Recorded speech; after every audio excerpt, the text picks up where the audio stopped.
Actually, I'm gonna bounce off your nested your Russian doll mushroom. I was thinking of like to go salads, but the cup is a mushroom basically. Oh, that's a nice one. And maybe you get two of them for the echo. That might be a stretch, but it's a salad bowl. It's not a tostada. It's healthier. Or it's a gimmick that like Chipotle or some other fast like salad restaurant has, where they give you a salad but in the bowl of a mushroom.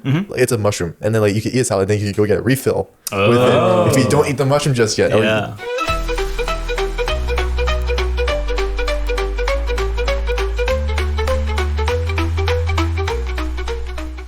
What is up, creative critters? It's your boy Eugene Choi. Hey, I'm Jonathan. And that's Michael. And welcome to the Pample Pod, the show with candid conversations and creative chaos. So, as always, we're going to jump right into this week's big question, which is going to be dealing with how can I, or any of us, manage time effectively without being burnt out while in the process of trying to do so.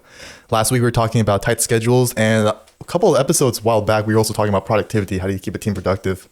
And I think a lot of people, not just entrepreneurs, but maybe anyone at school or anyone in the office, a lot of times we kind of struggle with getting enough done in a day, and we always kind of find ourselves telling ourselves there's just not enough time to get everything we need to finish in a day. So I kind of want to explore how can we as people manage our time really effectively. But there's also a lot of solutions and products that people sell in the market nowadays, like productivity tools.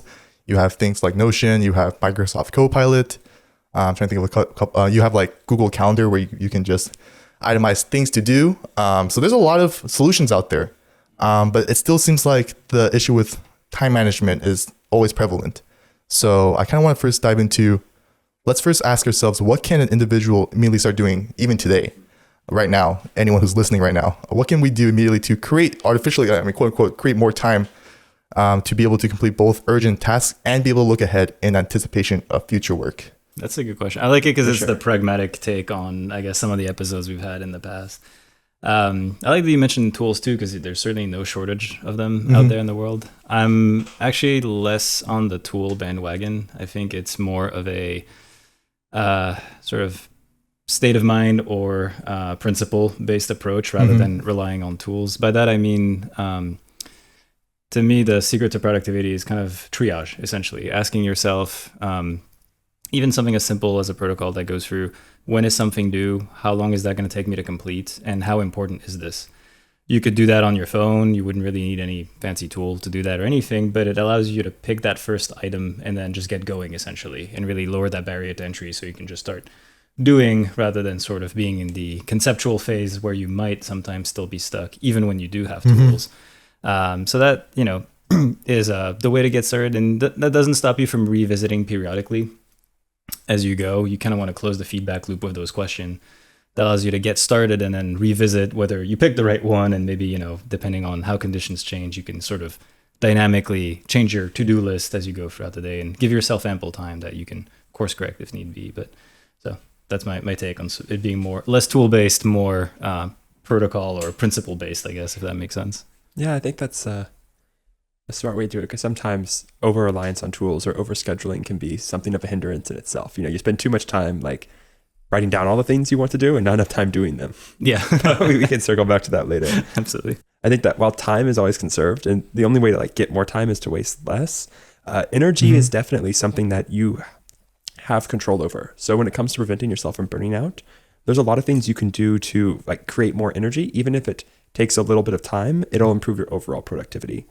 So I think enforcing like a good sleep schedule is really important to making sure that like you're not burning out, you're not running out of energy. I think doing some physical activity is very important, like looking after your health, having a good diet, all these things, they'll, just like keep everything working well, and they'll keep you from kind of spiraling or burning out. And you may not have more time, but you can use that time more effectively because you have the energy to focus. Yeah, having some sort of self-care in your daily routine throughout the day or the week is definitely something I think people need to incorporate for sure, so you just don't burn out, because like you can't just keep working all the time.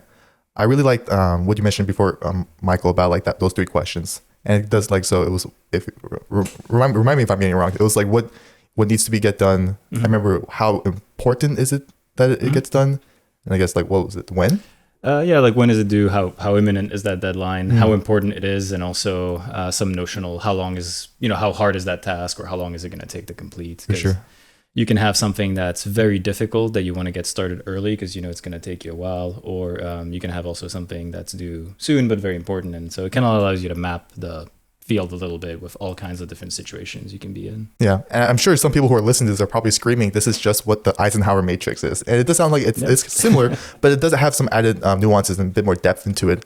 And I think both of you guys were sort of hinting where you could have a lot of tools to kind of help you think you are going to get started, but it's almost kind of a meme where you've seen like screenshots of people like with all these to-do list things on Notion, and like they have this overly meticulously designed work schedule. Like, here's what I'm gonna do from 9 to 10, 10 to 11, and then like down to the minutes and stuff. But like there's just so much overhead into planning something like that, where you probably could have spent that time just getting into the work at hand. And I think there definitely is a bit of a fear for some people where it's like you just don't know which task may feel like the right thing to do, and there's a fear maybe you pick the wrong thing to do, especially if we're going to dive back into that matrix thing I mentioned earlier. Maybe you have so many important and urgent things to do, but maybe you just don't know what to pick. But like I think, Michael, what you were mentioning earlier, where you can pick a task, one of those important and urgent things, work on it for maybe some point for some period of time, and then revisit and be like, hey, is this still worth my time, or maybe should I be doing something different? Having that additional feedback loop to check in on yourself is definitely something I think could be super helpful for a lot of people, especially for me too, because time management is always something I'm struggling with as well, for sure. I am kind of curious, what are some maybe common pitfalls when it comes to like using tools or doing anything particular that makes us feel like we are being productive, but it really isn't? Yeah, I think to some extent, and maybe it stems from what you said, there is some kind of, fear-based sort of barrier to entry sometime. And to your point, actually, I think managing your energy goes a long way towards being able to overcoming that energy barrier and just doing, if you're tired or not in a good state of mind, it just becomes a lot harder. But being in this sort of phase of over planning where you have, the world's prettiest table of what you should be doing, but you're not able to go in, whether it's your base or you're not in the right mindset.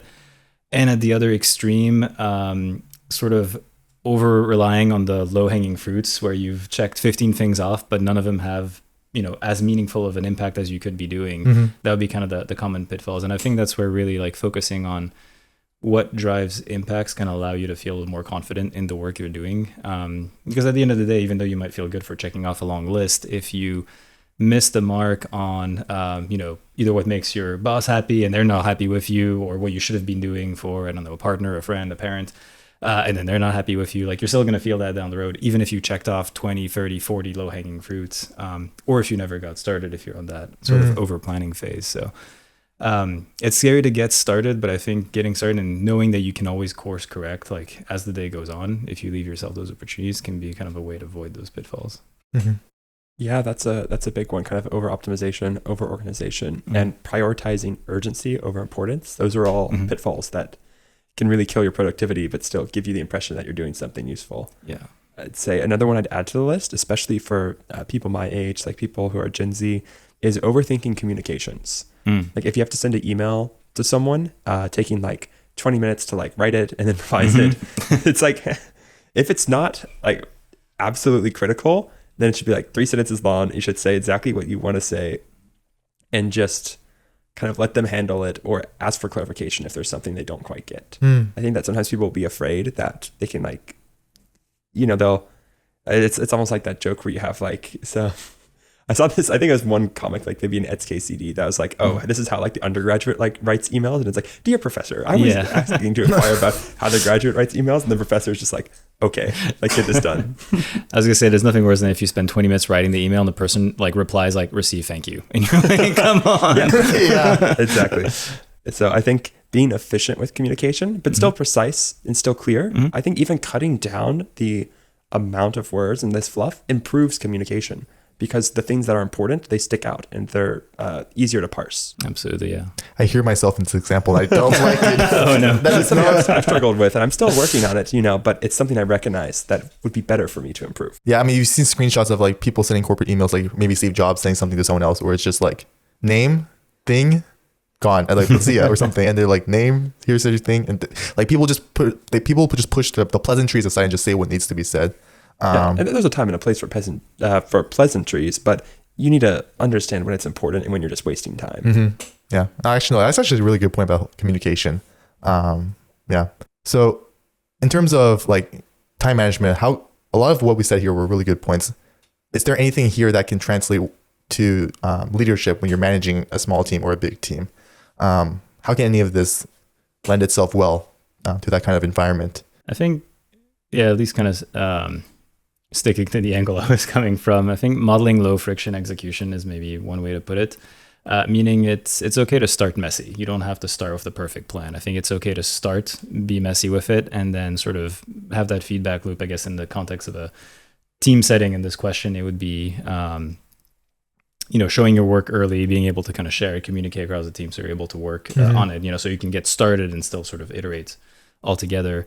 And kind of borrowing Jonathan's point, like not confusing the reward with activity, essentially, or activity with reward. Sorry, the other way around. Yeah. So being busy is cool and all, but impact ultimately is what you should be chasing. Yeah. So I think, and we've talked about in the prior episode about like not idolizing the grind. So this is kind of like pretty addressing that pretty clearly, where it's like maximize what you're trying to do, rather than giving yourself a false sense of achievement by doing like those 40 itemized tasks, like you were saying earlier, Michael, with like a checklist. Focus on doing the things that matter, and sometimes it's just better just to get your feet wet or dirty and just get into the mud and do the work. Yeah, I mean, we talked a bit about, as an individual, it's important to measure and to manage your stress. And the same thing goes for when you're managing a group. I mean, you need to understand like who's potentially like stressed out with the work that they're doing, who's doing too much, who's doing too little, and whether you need to scale back or speed up, because you don't want to, burn your group out, just like how you don't want to burn yourself out. So I think that's a principle that you can apply both to yourself and to a group as a manager. Mm-hmm. Yeah, absolutely. For sure. All right. Well, on that note, let's move on to the next segment. Thanks, Mom. So for those listening, we are changing the format just a little bit, just to make sure everyone's episode listening is streamlined on the drive to the work or wherever you guys are going. So I think what we're doing now is we'll ask Mom to generate a prompt, and then we're going to spend a couple seconds to you guys, but a couple minutes on our end to ideate, and then we'll go around the room and share what we come up with. So without further ado, let's see what Mom has in store for us. Last week's idea was pretty interesting. Hopefully we have something that's a little easier. This one will be fun. Here we go. Did anyone want to take a guess before we start? I'm still feeling fruit. Fruit. I am a little hungry. That's a good one. This might be my stomach speaking. I don't know. I could just look around the room and find some objects. Elephant lamp. Hat bucket. What do you mean? That's just a hat. Well, Michael, you were close on something food related. For this week's prompt, it's going to be Echo Mushroom. Echo Mushroom. Okay, that's gonna get so we had Echo Ladder before, but now we're doing Echo Mushroom. Maybe you could go with something that is big, like an elephant, like what Jonathan was saying. But so let's cue the time lapse, and then we'll go around the room and share what we come up with. Sweet. Okay. Make it epic.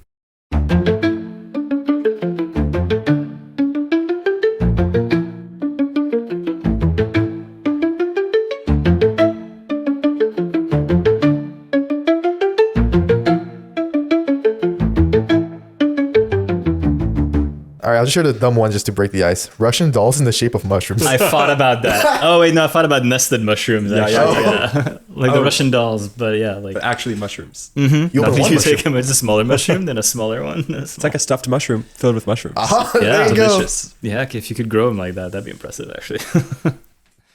That might be one of my ideas. Something similar to that. All right. Well, something you can go down to the supermarket and make right now. That's true. Actually, I'm gonna bounce off your nested your Russian doll mushroom. I was thinking of like to-go salads, but the cup is a mushroom basically. Oh, that's a nice one. And maybe you get two of them for the Echo. That might be a stretch, but it's a salad bowl. It's not a tostada. It's healthier. Or it's a gimmick that like Chipotle or some other fast like salad restaurant has, where they give you a salad but in the bowl of a mushroom. Mm-hmm. Like, it's a mushroom, and then like you can eat a salad, then you can go get a refill with Oh. it if you don't eat the mushroom just yet. Yeah, that's true. Yeah, Or- you could go back because it's fairly small. I mean, It's like a bread bowl, but for salad. Yeah, Like, you exactly. eat the bowl. yeah. You can have as many refills as you want so long as the mushroom doesn't break. Eat very carefully. There you go. Yeah. Yeah. It's gluten free, so hey, better than the bread bowl. Not as carb heavy or calorie heavy as a tostada, probably, or at least like not fried. So, yeah. So yeah. So I kind of also thought of a food-based idea. So I think echoing is about like copying. It's like a copy of something. And mushrooms, of course, are food. So I'm like, how about an app that allows you to kind of copy other people's diets, and also it focuses on like dupes for restaurants that are out there. Oh, okay. So like if you're like, man, I really love like for me like the Chipotle carnitas, but I don't want to go out and buy it. So it's like Echo Mushrooms got my back. Okay. Because it's got like a repository of recipes that are basically like how to at home rip off that is different restaurants. Nice. I feel like that would low-key be a really good idea. I don't know if people have done that, but more than once have I been onto YouTube and be like, how to create Panda Express's green vegetable thing. It's pretty good. I like it. I mean, if you get it from a good franchise store, restaurant. Yeah, and you can switch things up. You can improve it. So I was thinking another thing you could do is you could have like friends, and you can log your meals on this app, and you can decide whether you want to share some meals or all meals. That way you can see what your friends are making, and you can like echo them. You can copy whatever they're trying out. That's good. Yeah, that's pretty sweet. There's I forget the guy's handle, but he's on Insta, Jordan something, and his whole like spiel is like giving away recipes from different restaurants that they shouldn't give away, like Wendy's whatever secret sauce recipe. And he's like kind of always role playing like, oh, they pissed me off, so here's the recipe. And then he reads it off his like little ledger and stuff. That's so funny. It's basically the app version of that guy is what I'm picturing. That's cool. I like the idea where if someone has a recipe that's like that rocks, and you could just like echo that, maybe keep it in your own repository of recipes. It could be maybe like a social sort of platform too. Yeah. Depends how far you want to lean into that, but you could. It might be a fun alternative to like. It'd be funny if it was like Be Real but for food. It's like you say like, oh, what time do you normally eat dinner? And then it pings you like, oh, what are you eating? Take a photo and show it to your friends. Yeah, that's true. I like the idea that you can share it with friends too. Yeah, or it's just like even a photo, and people could be like, oh, what recipe is that? Yeah, that's good. In terms of food, I was thinking like one of the other ideas I came up with was a modular or stackable mushroom farm. Initially, I was thinking maybe you could do something with hydroponics, but upon looking at Reddit really quickly, apparently I guess hydroponics wouldn't really work with mushrooms because I guess you need something hard for mushrooms to grow on. Like I've seen videos where people grow mushrooms on like rotten logs or stuff like that. Like a mushroom needs something hard to grow on top of. But maybe that might be something fun. Like I like mushrooms. I would like to grow mushrooms in my kitchen if I could. I know hydroponics are a thing, but I don't know if someone's offering something like that. I got just a product for you coming up. Okay, wow. No, go for it. No, that was it. Just a stackable mushroom farm. Yeah, no, I was thinking about that too. And so I'm thinking kind of like almost like you have a glove box too, so a little container you could have in your countertop, and then you essentially have a little robot inside doing all your farming for you. So you don't have to take care of it. You just have whatever mushrooms you want to harvest. I guess you might, seed whatever you need to. And then just takes care of it for you, the right water content or humidity, solar exposure, and then it'll do the harvesting for you, and just maybe drop it off in the little part of the box, and then you can just reach in and grab it. It's presented in a mushroom bowl for you. In a mushroom bowl, yeah. But yeah, just a little robotic harvester, but small scale, just to keep fresh products. Because don't you hate it when you buy a whole bushel of something just because you need one? So harvest them as you go. Some spices.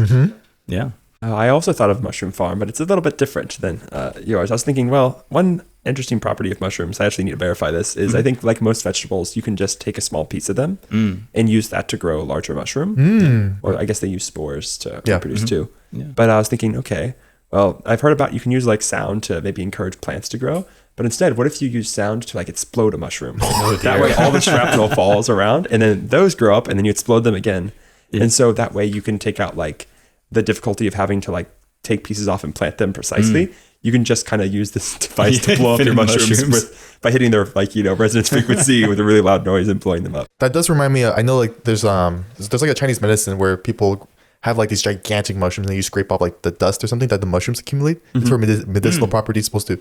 I guess the legend is it helps extend life or something like that. But you can, I've seen it on YouTube Shorts. But I imagine if you have some sort of speakers or something, this is the vibe with the mushrooms, the powder just comes off. Or maybe some sort of way so the spores come out of the mushrooms. Like you're saying that. You definitely have to do some analysis to see if the design like could close for the blow up mushrooms speaker.